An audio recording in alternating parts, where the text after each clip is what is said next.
Всем привет! В этом уроке будем заниматься созданием компонента лоадера. У нас сейчас повсюду используется вот такая штука, просто текст-лоадинг. Это очень некрасиво и непрофессионально. Надо с этим разобраться. Я хочу, чтобы вместо текста лоадинг был крутящийся кругляшок. Вот. Давайте сейчас посмотрим, как это у нас устроено в нашем app-контексте. App-контекст — это наша первичная загрузка, в данном случае пользователя. И, соответственно, когда человек только заходит на наш сайт, он первым делом видит вот тут вот в уголочке лоадинг. Да, если замедлить соединение, то мы его сможем увидеть. Сейчас пока прогрузятся всякие стили и прочее. И только потом видим лодинг, и потом он пропадает. Но мы сейчас будем работать именно с ним, поэтому нам надо как-то зафиксировать состояние лодинг, чтобы иметь возможность на этот лодинг смотреть. Поэтому мы просто добавим сюда пока что вот такую штуку. И нас это устроит. Потом мы это починим. Главное, что у нас теперь все время видно этот лодинг. Что ж, давайте приступим к созданию нашего компонента. Так, перейдем в папку с компонентами и создадим компонент loader. Так, объявим файлик index.tsx следующим контентом. У нас принципиально loader будет двух типов. Лодер на всю страничку, это значит, что его будет размывать на всю ширину и всю высоту, и в центре будет круг. А бывает такое, то, что у нас погружается какая-то секция. Например, со списком всех идей у нас внизу должна быть небольшая секция с этим лодером. Поэтому предлагаю задать два типа. И это просто компонент span с класснеймом лодером всегда и CSS-типом type-page или type-section в зависимости от тайпа. Хорошо.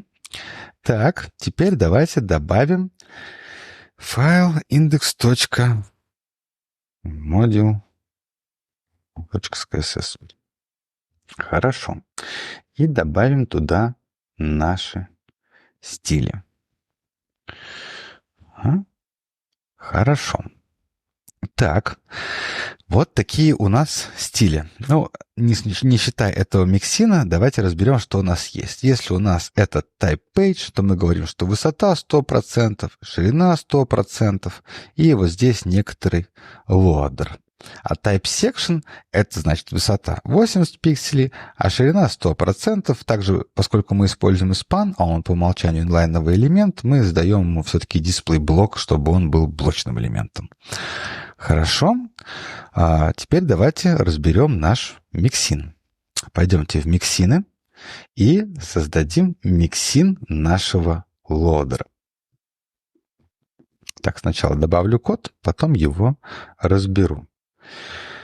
Так, нам здесь потребуются математические функции, поэтому в том числе мы импортируем библиотеку SAS-MAST. А вот этот вот CSS я на самом деле нашел где-то на просторах интернета. Вот. По сути, все, что он сделает, создает круг, который крутится и изображает загрузку. Вот. Но мы сюда передаем border width и, соответственно, можем играться со стилем нашего лодера. И спрашивается, почему я вообще добавляю его в миксин, а не могу просто сразу вот здесь его вставить. Ну, во-первых, потому что мы все-таки два раза его используем, потому что мы можем захотеть использовать какие-то разные параметры ширины и высоты здесь, но мне нравится именно, чтобы они были одинаковые, потому что мне нравится, когда все спиннеры одинакового размера. Вот. Но вы можете сделать это по-другому. И тем не менее, этот миксин мы также используем на кнопки, потому что у нас у кнопки тоже есть состояние загрузки, ну а там точно этот спиннер должен быть меньше. Поэтому все-таки миксин. И здесь мы принимаем анимацию spin, которая длится 1 секунду и 1/10 секунды и двигается бесконечно в прямой последовательности. И все, что она делает, она просто крутит этот круг от 0 градусов до 360 градусов и так по кругу. Вот. Вот и весь наш миксин. Хорошо, миксин добавили, но у нас здесь, по-моему, используется переменная gray, которой у нас тоже еще пока что в переменных нет, а надо добавить. Так, добавляем переменную цвета gray. Хорошо. Так, и давайте попробуем использовать этот лодер. Так, давайте вставим его сюда. Loader type page. Угу. Хорошо, проверим. Вот, смотрите, какой красивый элемент. Сразу видно, что страница загружается, программировали ее профессионалы. Отлично, сюда мы его добавили. Давайте добавим его в остальные места. Найти их несложно, мы их все пометили текстом loading. Так, ну что, у нас PageWrapper есть. Вот здесь тоже требуется загрузка. Берем loader и поставляем сюда. Контекст можем починить, а мы уже починили. А вот PageWrapper надо сломать и заставить его всегда что-нибудь загружать. Ну, давайте на страничке. А какая у нас осталась нормальная страничка? Ну, страничка просмотра идей. Вот. Ага. И просто или true. Угу. Так, загрузка идет, но она не отцентрована. И сейчас посмотрим еще на десктопном лейауте, а на десктопном отцентровано. Связано это с тем, что если мы изучим стили нашего лейаута, окажется, что лейаут-то у нас высотой 100%, navigation сколько-то занимает, а контент вот коротенький. И на самом деле он действительно отцентрован, но по отношению к контенту. Нужно, значит, поправить наш лейаут, чтобы он по меньшей мере занимал всю высоту, а если он длиннее, то был и длиннее. Да, давайте перейдем в стиле лейаута. Стиле лейаута. Layout Styles. Так, и здесь мы сказали то, что у него 0.0 auto. А пускай станет 1.1 100%. Вот. Это при условии, что он меньше или равен 900 пикселей. Единица значит то, что он может расширяться, что он может и сужаться, но вообще, если может, пускай занимает 100%. Хорошо. Раньше, в принципе, так и было, и значит, может оказаться, что можем его и не перепроверять. Угу. Так, и не сломалось ли это здесь? Отлично. Теперь эта загрузка работает повсюду. Причем у нас получилось, что и здесь так, и там так. Соответственно, можно даже это удалить и сохранить, и, по идее, все равно все будет работать. Да, все работает. Отлично. В PageWrapper мы loader добавили. Давайте его починим и пойдем дальше. Так, в All Ideas Page тоже есть лодинг, но это уже секционный лодинг. Так, loader type section. Хорошо. И давайте также его сломаем и посмотрим на него. All Ideas. Вот он грузится. Так, но я бы хотел посмотреть все равно на практике, как это выглядит. Поэтому давайте замедлим интернет и прогуляемся по этой страничке.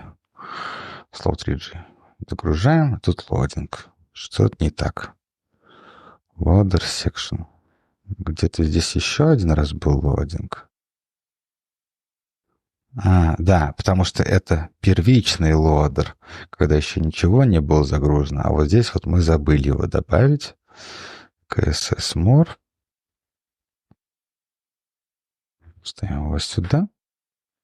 Так, проверим. Загрузка страниц, хорошо. Так, сейчас починим. Починили. Сломали. Поехали. Да, вот есть лодер, он грузится, потом он пропадает. Выглядит хорошо. Угу. Так, здорово, здесь есть. Так, и делаем нормальный интернет. Угу. Идем дальше. Так, на Sign Out Page тоже есть такое. Давайте сейчас пока что закомментируем сам функционал Sign Out и лишь выведем наш лодинг. Заходим на Logout, вот наш бесконечный лодинг. И вставим сюда тоже loader type page. И не забудем его импортировать. Угу. Так, все. И здесь тоже loader работает отлично. Здорово. Восстанавливаем его работу. Угу. Да, только вот это должен быть комментарий. Мгм. Так, ну сейчас нас разлогинит. Ну, разлогинило и разлогинило. Отлично, потому что мы все равно сейчас будем работать с лоадингом кнопки. Хорошо. Давайте перейдем к компоненту кнопки и закроем все лишние страницы.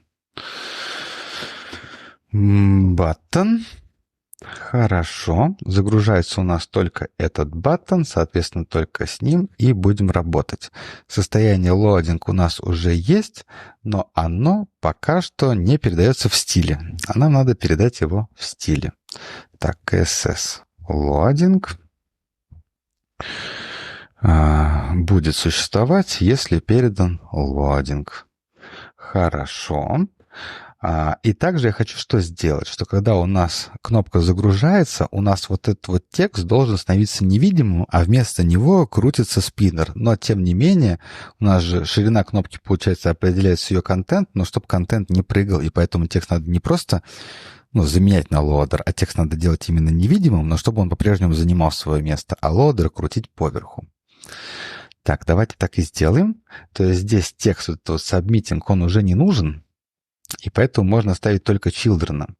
Но нужно обернуть это в некоторый спан, чтобы мочь именно этому спану задать невидимость.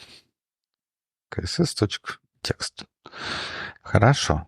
С точки зрения JSX пусть будет так. Теперь давайте поработаем со стилями. То есть у нас может быть такое, что у кнопки одновременно есть еще и класс loading. Давайте его добавим. .loading.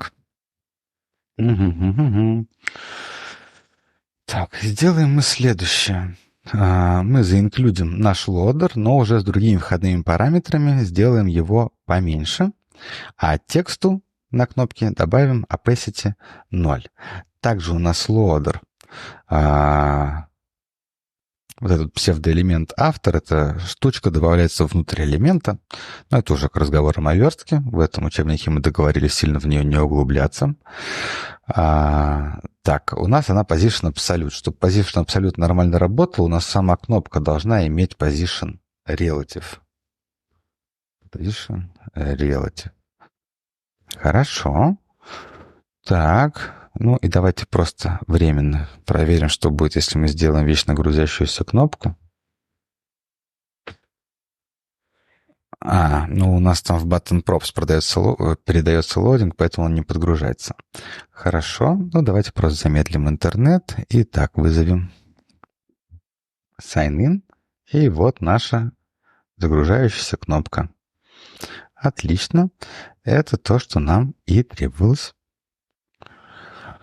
Что ж, давайте проверим, есть ли у нас где-то еще хоть в каком-то формате текст-лодинг. Ладно, не хоть в каком-то, а с 3 точками. С 3 точками нет. Похоже, что мы все лодеры заменили на гораздо более симпатичные и можем двигаться дальше. Всем спасибо. До скорого.